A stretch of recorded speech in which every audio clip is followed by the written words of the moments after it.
Mga kwento ni Felmo.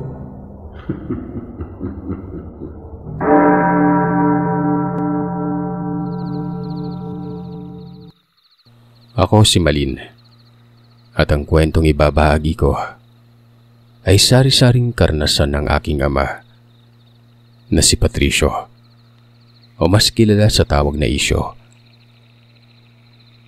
Dekada 90, nagtatrabaho si Papa bilang street sweeper sa Cavite. Kasama din siya sa mga naglilinis ng mga kanal sa iba't ibang bahagi ng lugar. Sa kanilang paglilinis ay iba't ibang bagay ang mga nakikita nila sa lugar. Pero ang nakakalungkot na pangyayari ay yung mga nakikita nilang mga patay. Hindi lamang patay na hayop kundi may mga patay na tao na tinapon o hindi kaya ay doon na mismo pinatay sa lugar. Para mas malinaw at detalyadong pagsasalaysay, sisimulan ko ang pagsasalaysay sa unang araw ng paglilinis ni Papa bilang tagalinis sa lugar. Binata pa lamang si Papa nang nagtatrabaho siya bilang tagapaglinis ng mga kalye at mga kanal. Kasama ang kanyang mga kasamahan na sina Marlon, Angel, Adele at Karina. Nadistina sila sa isang baradong kanal sa kanilang lugar, kaya maaga pa lamang ay naghanda na sila para pumunta dito. Sakay ang dalawang motorsiklo at angkas ang kanilang kasamahan ng mga babae. Napailing na lamang sila nang nakita nila kung gaano kadami ang basura na nasa kanal. Nangingitim na ang tubig na aakalain mong doon na ang mga tao na nagtatapon ng kanilang basura. Ganun pa man, wala naman silang magagawa dahil ito ang kanilang trabaho. Mas pinili na muna nilang lagyan ng laman ng kanilang tiyan bago pa sila magsimula sa paglilinis noon. Pagkatapos nilang kumain ay nagsuot muna sila ng pangproteksyon sa kanilang ilong at muka at kaagad na din silang nagsimula sa kanilang paglilinis. Maraming basura at mga patay na hayop ang kanilang nakuha sa kanal na ito. At dahil nakasama ang mga patay na hayop sa mga basura, kaya medyo nahirapan sila sa paglilinis ng mga araw na yon. Ganun pa man, sinikap nilang matapos ang kanilang ginagawa.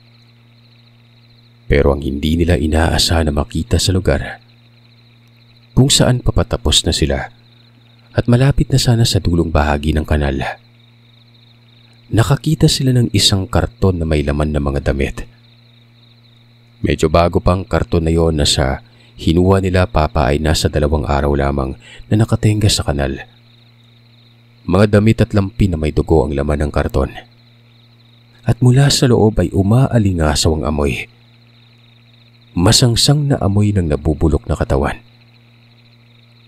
Hindi na nila kinuha pang karton na may nangangalingasaw na amoy. Pinuntahan ni Papa ang barangay at humingi ng tulong. Pumunta din si Papa sa presinto ng pulis para ipagbigay alam ang kanilang nakita. Kaagad din naman na sumama sa kanyang 3 pulis sakay ng kanilang patrol. Pagdating sa lugar ay naroroon na mga kawani ng barangay na tinawag ni Papa. Nakipagtulungan na rin ang mga ito sa mga pulis para matanggal ang karton sa kanal na yon. At nang tinignan na ito ng mga pulis, doon nila nakita ang sanggol na lalaki. Ayon kay Papa, siguro'y mahigit na 1 taon na ang sanggol. Maraming pasa ang katawan. May sugat ang leeg na para bang ginilitan yon. Napamura mga pulis maging sila Papa. Sino kayong walang hiyang gumawa ng ganyan sa bata? Wika pa ni Adel noon. Ultimong iba nilang kasamahan na hindi rin napigilan na mapaluha nang nakita nila ang sitwasyon ng sanggol na ito. Inimbestigahan saglit sila Papa ng mga pulis. Tinanong sila kung ano ang pangalan nila, trabaho at kung paano nila nakita ang sanggol sa karton. Isinalaysay naman lahat nila Papa kung ano ang kanilang trabaho at kung paano nila nadiskubre ang karton na nakalutang sa kanal. Pagkatapos ng kanilang nakita ay nawalan sila Papa ng ganang magtrabaho. Nalungkot sila sa nangyari at gusto nilang malaman kung sino ang magulang ng batang yon. Dahil sa kagustuhan nilang yon, napagpasya nilang hanapin kung sino ang magulang. Maging ang mga pulis sa taga-barangay ay nagsagawa na rin ng investigasyon para malaman kung sino ang responsable sa nangyari sa bata. Naisip nila Papa na napakawalang puso ang magulang ng bata na basta na lamang nila hinayaan ang bata na mahirapan. Naroroon pa na iniisip nila Papa na paano kung ang magulang mismo ng bata ang may kagagawan sa pagkamatay ng kanilang anak. Pero yung isipin nilang yon, hindi nabigyan ng pansin dahil kailangan nilang tapusin ang kanilang paglilinis sa kanal. Ultimong sa pag-uwi, ramdam pa rin ni Papa ang awa sa bata. Kinuwento niya kung ano ang nakita nila sa kanal. Halos hindi naman makapaniwala si Lolo at Lola noon. Ito ang unang pagkakataon na nakakita sila Papa ng katawan ng tao na patay. At ang matindi pa, katawan yun ng isang sanggol. Kinagabihan, hindi makatulog si Papa sa kakaisip tungkol sa sinapit ng sanggol na ito. Dumating pa sa punto na nagigising siya dahil napapanaginipan niya ang isang bata na umiiyak.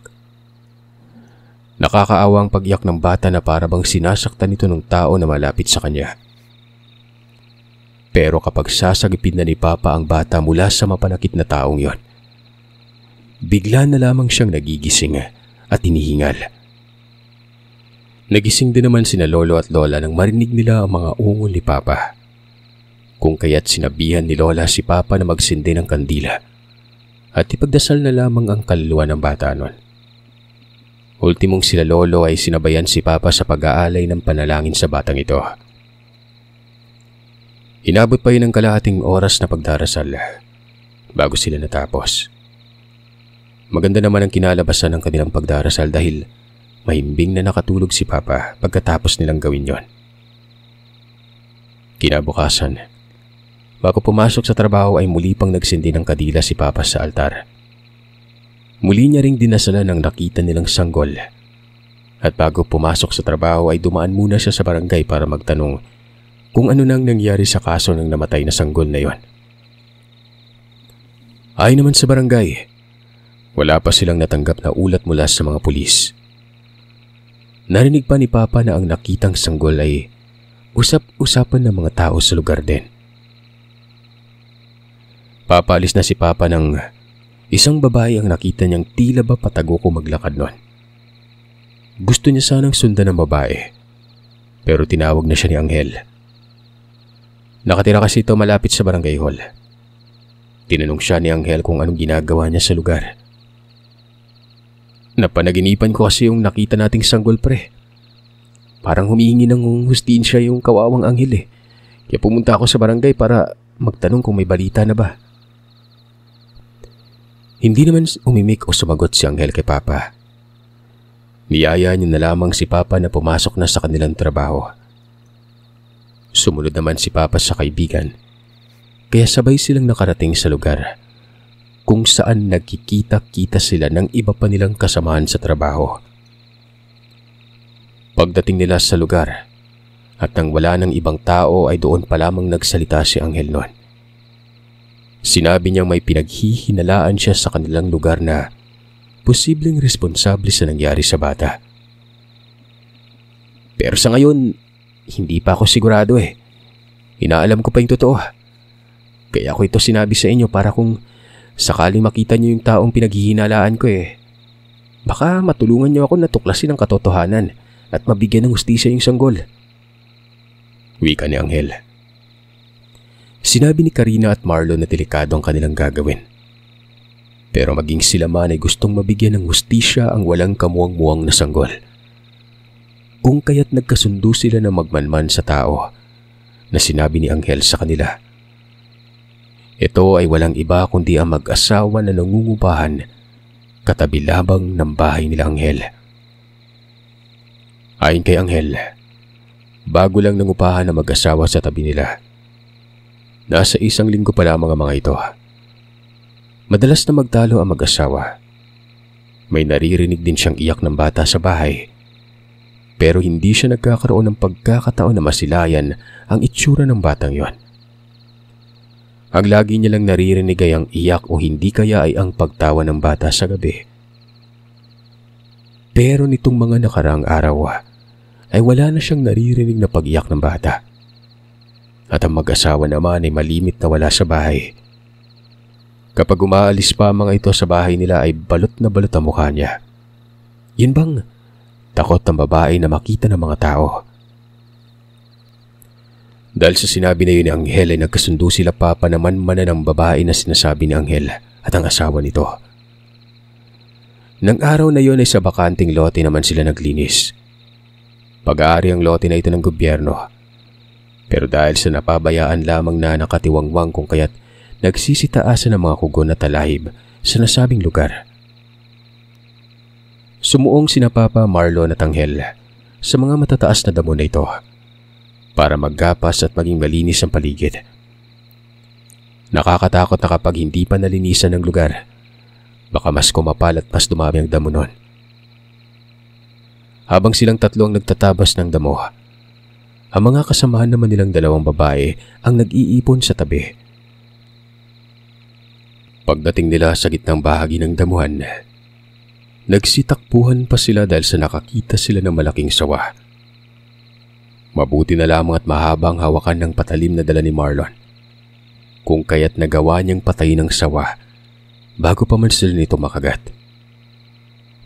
Pero ang mas lalong nakapanindig ng balahibo nila Papa ay ang hukay na nasa gitna ng damuhan kung saan nakalitaw ang sako na may tali. Pero dahil sa tagal ay butas-butas ng sako at doon ay nakita nila ang blusa na pambabae. Bukod sa blusa na yon, may mga bungo at mga buto at mahabang itim na buhok. Nilinis na lamang nila Papa ang paligid ng damuhan na yon at muli ay pumunta na naman sila sa barangay para iulat ang kanilang nakita sa damuhan. Sinamahan naman sila ng barangay at muli ay tumawag na si Papa ng pulis. Napapailing na lamang ang mga pulis sa kanilang nakita. Aminado sila na may pumunta sa kanilang istasyon para humingi ng tulong na hanapin ang kanilang kaanak na nawawala. Pero matagal na ang panahon na yon. Taon na ang nakalipas. Medyo malayo ang damuhan na yon sa ibang kabayan. Madilim pa doon tuwing gabi. Kung kaya't kung anuman ang krimen na nangyayari sa lugar ay talagang hindi nila malalaman. Maging sila Papa man ay nalulungkot sa posibleng krimen na pinagdaanan ng biktima. Ganun pa man ay wala na sila magagawa dahil nangyari na ang hindi dapat mangyari. At ang tanging magagawa na lamang nila ay maingat na paglagay ng kalansay sa dala nilang sako at ipadala sa mga pulis sa presinto. Sa bawat paghawak nila Papa ng mga buto ng bangkay, sinasabayan naman nila yun ng panalangin. Habang ginagawa nila yon, napawika pa si Papa ng hindi pa naresolba ang kaso ng sanggol na nakita kahapon. Pero ngayon ito na naman, may panibago na naman. Ayon naman sa mga pulis na humihingi ng tulong sa mga mamamayan na sana'y matulungan sila sa paglutas sa mga krimen na nangyari. Hindi umano nila malulutas at mapanagot na may kagagawa ng krimen kung walang sibilyan na maglakas loob at sumiwalat ng nasaksihan nila. Hindi na lamang sumagot sila Papa sa sinabi ng pulis. Gusto nila makatulong sa komunidad. Pero ayaw nila manghimasok sa isang delikadong misyon. Lalo na at hindi naman ito ang kanilang trabaho. Pero ganun pa man ay gusto pa rin nila makatulong sa alam nilang maayos at ligtas na paraan nun. Pagkatapos na makuha ng mga pulis ang kalansay, ipinagpatuloy na nila Papa ang paglilinis sa lugar. At nang matapos na sila sa paglilinis doon, umalis saglit si Angel para bumili ng kandila at kumuha ng puting bulaklak na nakita niya sa daan. Sabay-sabay nilang dinasalaan ang hukay kung saan nakalibing ang kalansay ng babae. Kinahapunan, malungkot na umuwi si Papa sa kanila. Nagtaka naman si Lola kung kaya't tinanong niya si Papa kung ano ang nangyari. Ikinuwento naman ni Papa sa kanila kung ano ang nadiskubre nila sa lugar na kanilang nilinisan noon. Sabado ng araw na yon. Walang pasok sa trabaho si Papa kinabukasan. Sabi ni Lolo, "Bukas anak, mas mainam na dadaling kita sa kaibigan kong magaling na albularyo, kay Manang Atit." Sinabi ni Lolo na kailangan ni Papa ng pangontra laban sa mga ligaw na kaluluwa. Nang sa gano'n ay hindi siya basta-basta mababati ng mga kaluluwa na may bahid na kadiliman. Pumayag naman si Papa sa idea na yun ni Lolo. Nung gabing yon bago natulog, 2 kandila na ang sinindihan ni Papa sa altar. Kasama sina Lolo at Lola ay ipinagdasal nila ang kaluluwa ng sanggol at ng babae. Natulog si Papa pagkatapos nilang ipagdasal ang 2 kaluluwa. Maayos na nakatulog ito ng gabing yon, kung kaya't medyo tinanghali siya ng gising. Ganun pa man ay sinabihan siya ni Lolo na maganda dahil pagkatapos nilang magpananghalian ay aalis na sila para pumunta sa bahay ng albularyo. Sumang-ayon naman si Papa sa sinabi sa kanya ni Lolo. Kung kaya't pagkatapos kumain, umalis na sila. Pinuntan nila ang bahay ni Manang Atit. Pagdating nila sa lugar ay nagkataon na walang ginagamot ang albularya. Kung kaya't kaagad niya kaming naasikaso. Sinabihan niya si Papa na ikwento lahat ng nakita nila ng mga kasamahan niya sa trabaho noon. Ginawa niya naman yon. Pagkatapos niya magkwento ay sinoob siya ng albularya gamit ang insenso, palaspas at kamangyan. Pagkatapos ay binigyan siya ng pangontra. Pulseras yun na gawa sa kahoy. Pero napakabango ng amoy ng pulseras na ito. Ayon sa albularya, kung gaano kabango ang pulseras para sa pangamoy ni Papa, kabaliktaran naman umano yun pagdating sa mga nilalang na may bahid ng kadiliman. Sinabi ng albularyo kay Papa na ang pulseras ay nakakasilaw para sa kanila.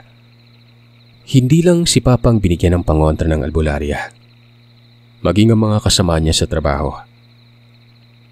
Nagpasalamat naman si Papa noon. Mag-aabot na sana siya ng pambayad pero hindi naman tinanggap lahat ng albularya ang kanyang bayad. Ayon dito, hindi naman dapat ganon kalaki ang kanilang ibibigay.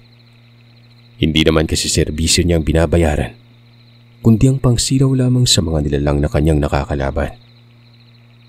Barya umano ang pangunahin niyang ginagamit na pangsilaw para bulagin ang kanyang mga kalaban noon.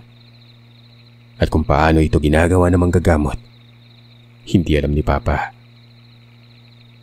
Naghanap pa noon ng mabibilan si Lolo dahil sa walang dalang barya si Papa. Ugaliin mo rin na magdala ng barya sa mga lugar na pupuntahan mo, iho.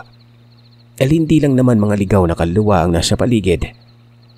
Marami ding iba dyan, kagaya ng aswang. Nagpasalamat naman si Papa sa albularya.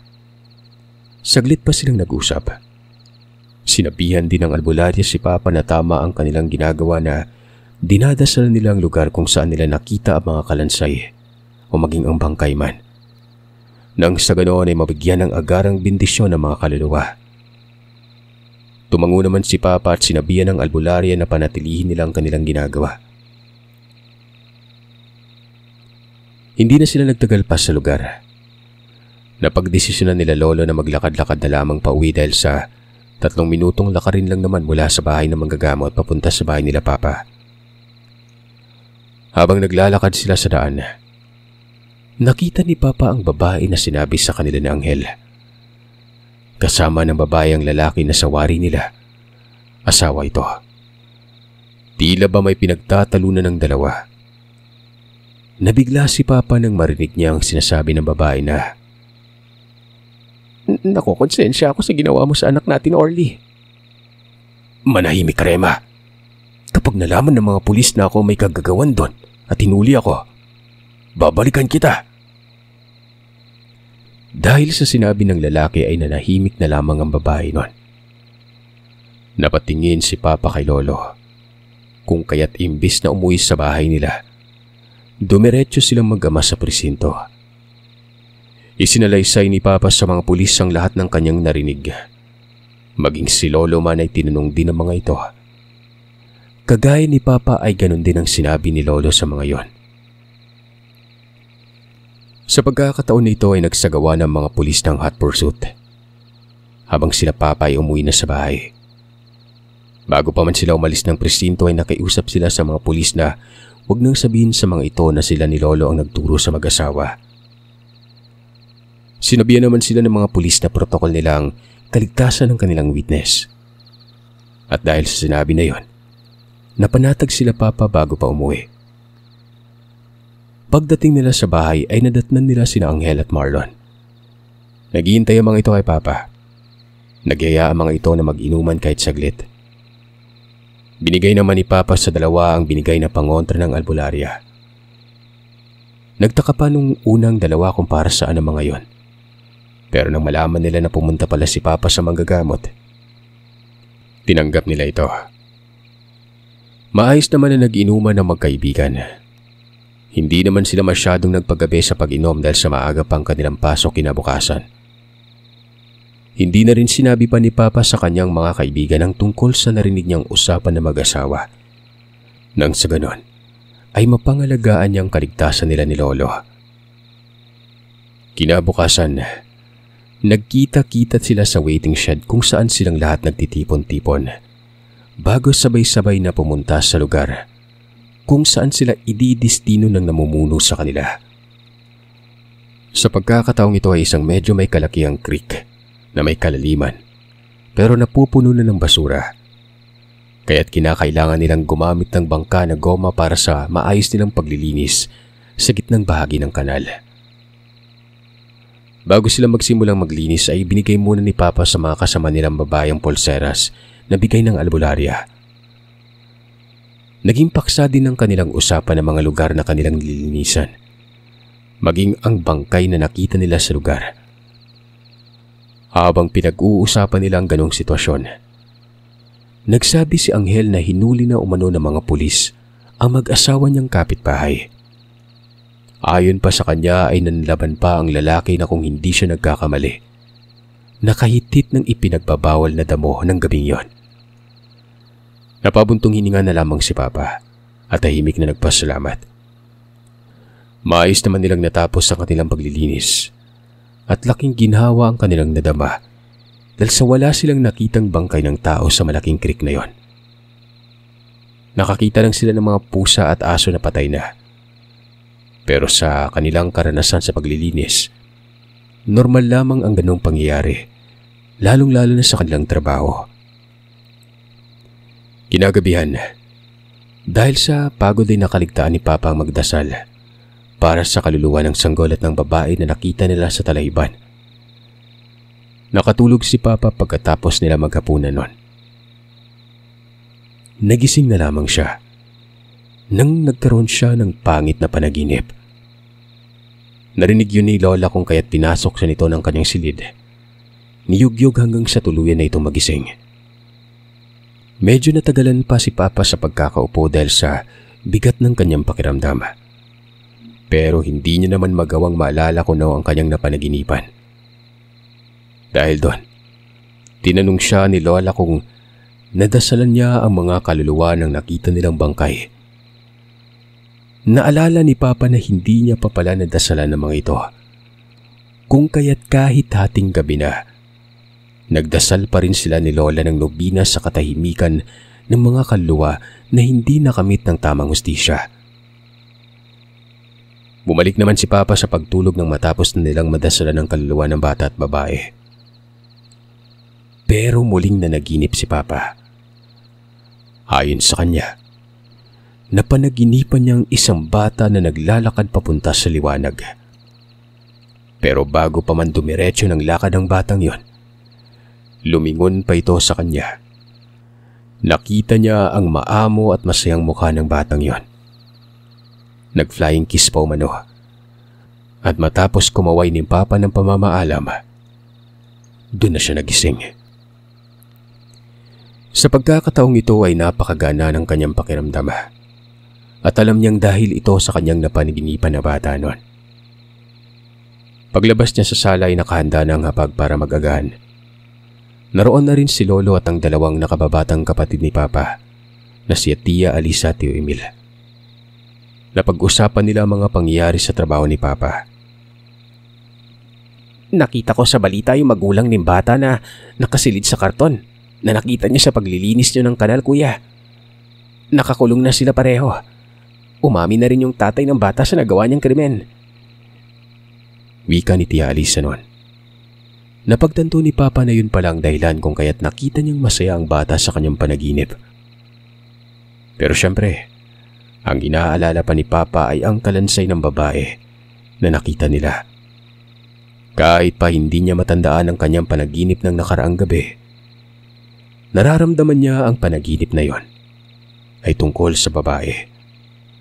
Ang hindi niya maintindihan ay kung bakit hindi niya matandaan kung ano ang nilalaman ng napakabigat sa damdamin niyang panaginip na yon.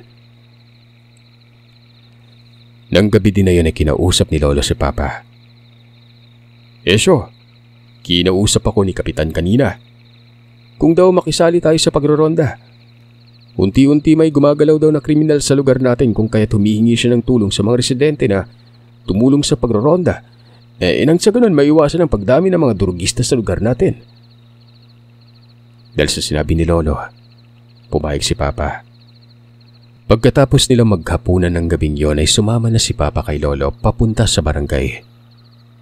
Pagdating sa barangay ay nakita naman ni Papa sina Marlon at Angel. Dahil naroroon silang tatlo ay pinagsama na sila ni Kapitan, kasama ang 2 pang tanod sa kanilang barangay at si Lolo. 5 sila sa bawat grupo. Binigyan din sila ng armas na maaari nilang gamitin kung sakaling may makita silang mga gumagawa ng hindi kaaya-aya sa lugar. Sa kanilang paglalakad ay nakarating sila sa lugar kung saan sila naglinis at nakita nilang kalansay ng babae. Ito ang pinakahuling lugar na madadaanan nila bago sila umuwi noon.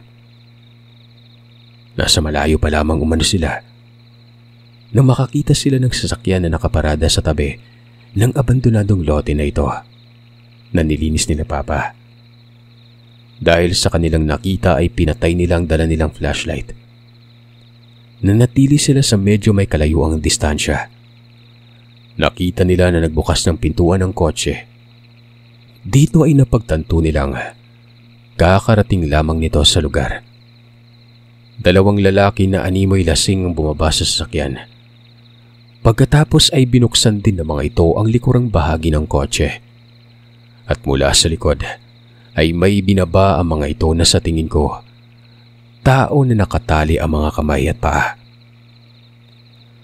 Napamura sila maging ang 2 tanod sa kanilang nakita. Kaagad na sinabihan ni Papa ang tanod na babalik siya para magtawag ng pulis noon. Dali-dali namang pumayag ang tanod. Sinamahan naman si Papa ni Angel. Sakto naman na nakarating sila sa mismong kalsada, ay nagkataon naman na naroroon ang isang patrol ng mga pulis at nagsasagawa din ng pagbabantay. Dali-daling lumapit sila Papa sa mga pulis at sinabi nilang tungkol sa nakita nila sa abandonadong lote. At dahil iniisip nila na armado ang mga lalaki na kanilang nakita, kung kaya't nagtawag pa ng ilang kasamahan ng mga pulis na yon. Pinaikutan nila ang lugar para mahuli ang mga tao na sa hinala nila ay nagdala ng patay na katawan sa lugar. Umikot ang 2 patrol ng pulis sa kabilang bahagi ng lugar, habang ang isang patrol naman na may 3 sakay na pulis doon ay tinahak ang lugar na itinuro nila Papa at Angel. Hindi naman nagbukas ng ilaw at busina ang mga pulis habang papunta sila sa lugar na itinuro nila Papa. Habang sila Lolo naman ay mabilis na nagkubli kasama ang iba pa nilang kasamahan, at para sa kanilang kaligtasan ay mas pinauna na silang umalis na mga pulis noon. Ginawa naman yun nila Papa, pero nagpaiwan si Lolo kasama ng pulis. Ayon sa kanya, kailangan ng mga pulis ng saksi na hindi nila kabaro. Kaya si Lolong nagpaiwan. Ayaw pa sanang pumayag ni Papa pero sinabihan ng mga pulis na huwag mag-alala kay Lolo dahil sa naroroon naman sila at hindi nila ito papabayaan. Dali-daling umalis si Papa sa lugar at naglakad pabalik sa barangay hall.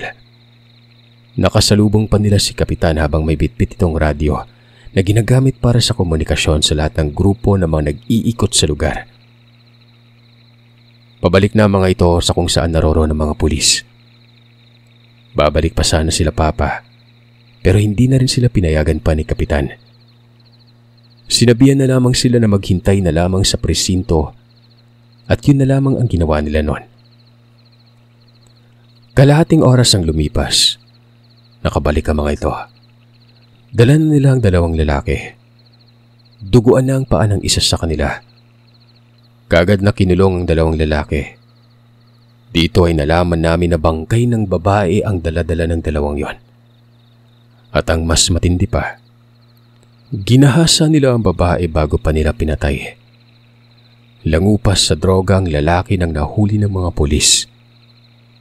Pumasok naman sa isipan ni Papa na baka sila din ang salarin sa nakita nilang kalansay ng babae sa lugar.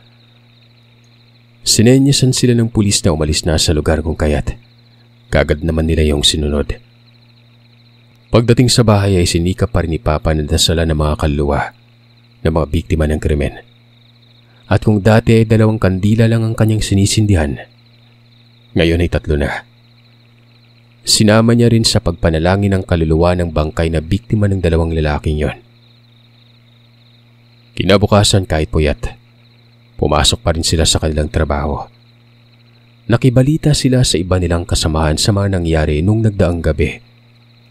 Kung kaya't nalaman nila Papa na may magnanakaw din pala silang nahuli. Kinahapunan na, nalaman din na ang 2 lalaking ang salarin sa pagpatay sa kalansay na nakita nila Papa sa abandonadong lupain na kanilang nililinisan noon. Hindi lang doon nahinto ang pagkakita nila Papa ng mga patay na katawan ng tao. May pagkakataon din na nakadiskubre sila ng mga buhay na sanggol na nakabalot sa lampin at inilalagay sa mga batya. Basta na lamang iniiwan sa tabi. Dinadala naman nila Papa ito sa barangay. Hindi na rin kailanman nakalabas sa mga magulang ng sanggol na nakita nila sa kanal. Hindi nagtagal si Papa sa kanyang trabaho. Mas pinili niya maghanap ng iba at nagtrabaho ito sa ibang bansa kung saan nagkakilala sila ng aking ina. Hanggang dito na lamang po ang pagsasalaysay ko ng karanasan ni Papa. Hindi nakakatakot kung tutuusin, pero ganun pa man. Sana may natutunan kayo sa kanilang karanasan.